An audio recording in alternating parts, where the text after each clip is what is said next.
Dunia benar-benar sedang fokus ke Beijing.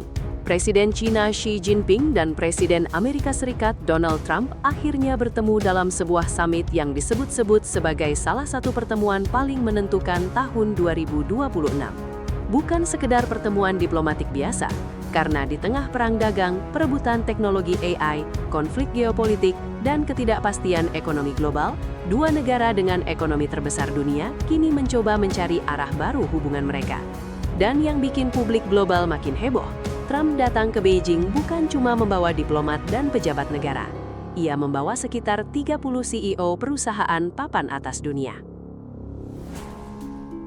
Pertemuan antara dua pemimpin dunia ini menjadi sinyal besar. Opening pertemuan langsung terasa serius. Xi Jinping menyampaikan bahwa dunia sedang mengalami transformasi besar yang belum pernah terjadi selama 1 abad terakhir. Menurut Presiden Xi, dunia kini berada di titik kritis. Ia bahkan menyinggung soal perangkap Thucydides, teori hubungan internasional yang menggambarkan konflik antara kekuatan lama dan kekuatan baru yang sedang naik.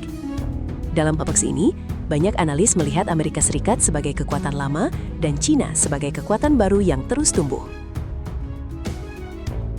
Presiden Xi juga mengajukan pertanyaan penting di depan dunia. Apakah China dan Amerika Serikat bisa membangun hubungan baru yang stabil? Apakah dua negara besar ini bisa bekerja sama menghadapi tantangan global? Dan apakah mereka mampu menjaga stabilitas dunia? Pernyataan Xi ini langsung menjadi perhatian internasional, karena selama beberapa tahun terakhir, hubungan Washington dan Beijing memang penuh ketegangan. Mulai dari perang tarif, persaingan chip semikonduktor, AI, dan teknologi tinggi. Pertemuan ini juga melambangkan perebutan pengaruh geopolitik di Asia dan kawasan strategis dunia.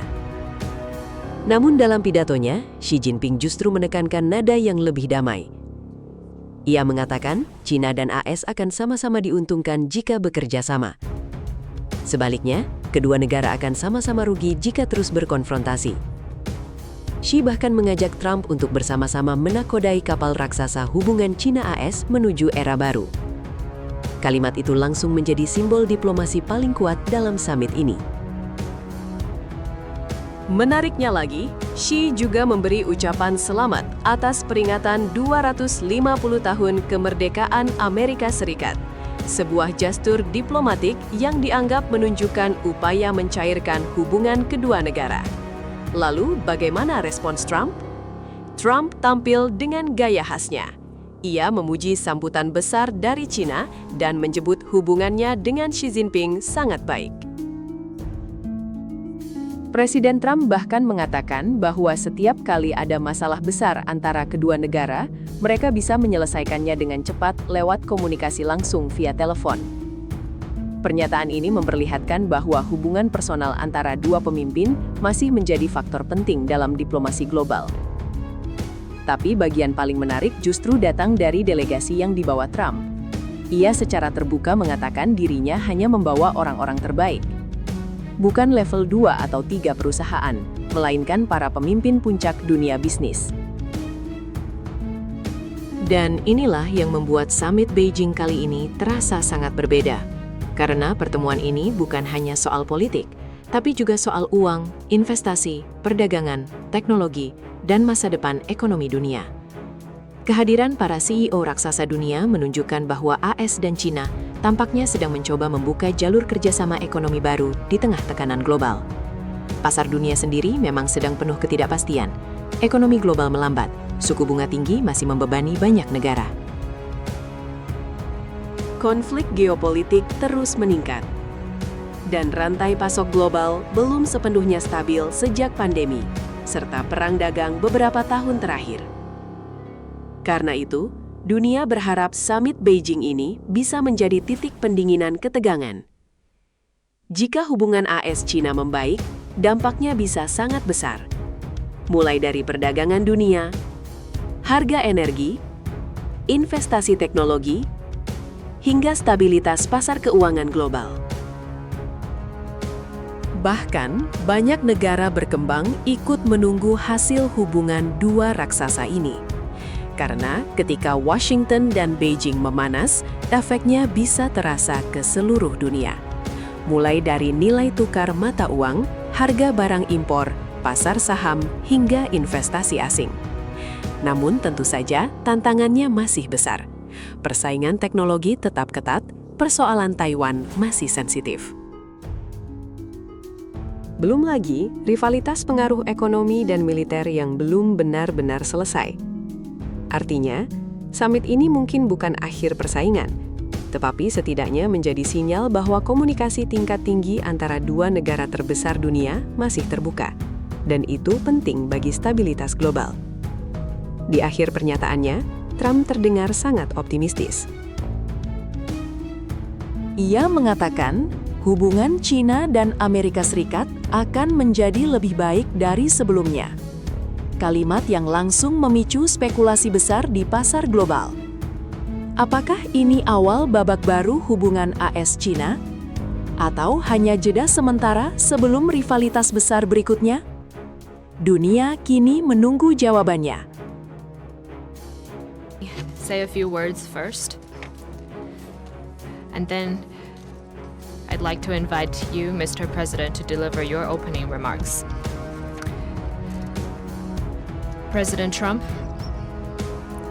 I'm very pleased to meet you in Beijing. Welcome back to China after 9 years.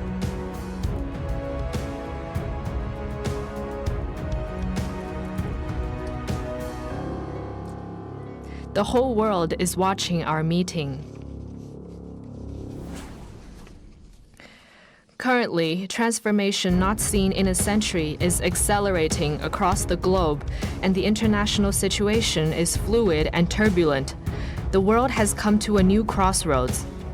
Can China and the United States overcome the Thucydides trap and create a new paradigm of major country relations? Can we meet global challenges together and provide more stability for the world? Can we, in the interests of the well-being of our two peoples and the future of humanity, build a brighter future together for our bilateral relations? These are the questions vital to history, to the world, and to the people. They are the questions of our times that you and I need to answer as leaders of major countries. This year is the 250th anniversary of American independence. Congratulations to you and to the American people. I always believe that our two countries have more common interests than differences. Success in one is an opportunity for the other. And a stable bilateral relationship is good for the world. China and the United States both stand to gain from cooperation and lose from confrontation. We should be partners, not rivals. We should help each other succeed and prosper together and find the right way for major countries to get along well with each other in the new era. Mr. President, I look forward to our discussions on major issues important to our two countries and the world, and working together with you to set the course for and steer the giant ship of China-US relations so as to make 2026 a historic landmark year that opens up a new chapter in China-US relations. I will pause here and hand over to you, Mr. President. Thank you. Well, President Xi, I want to thank you very much. First of all, that was an honor like few have ever seen before. And I think I was particularly impressed by those children. They were happy. They were beautiful. The military is obvious. It couldn't be better, but those children were amazing, and they represent so much. And I know they represent so much to you. You and I have known each other now for a long time. In fact, the longest relationship of our two countries that any president and president has had. And that's, to me, an honor. We've had a fantastic relationship. We've gotten along. When there were difficulties, we worked it out. I would call you and you would call me, and whenever we had a problem, people don't know, whenever we had a problem, we worked it out very quickly. We're going to have a fantastic future together.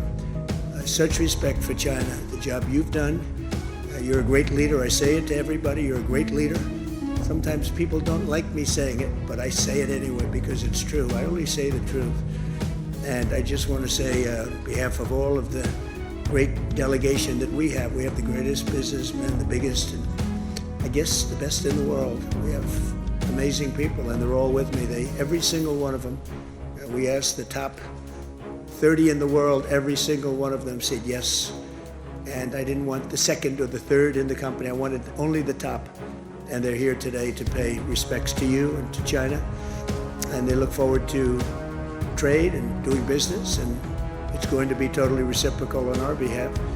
So I really look very much forward to our discussion. It's a big discussion. There are those that say this is maybe the biggest summit ever. They can never remember anything like it. I can say in the United States, people aren't talking about anything else. But it's an honor to be with you. It's an honor to be your friend. And the relationship between China and the USA is going to be better than ever before. Thank you very much. Thank you.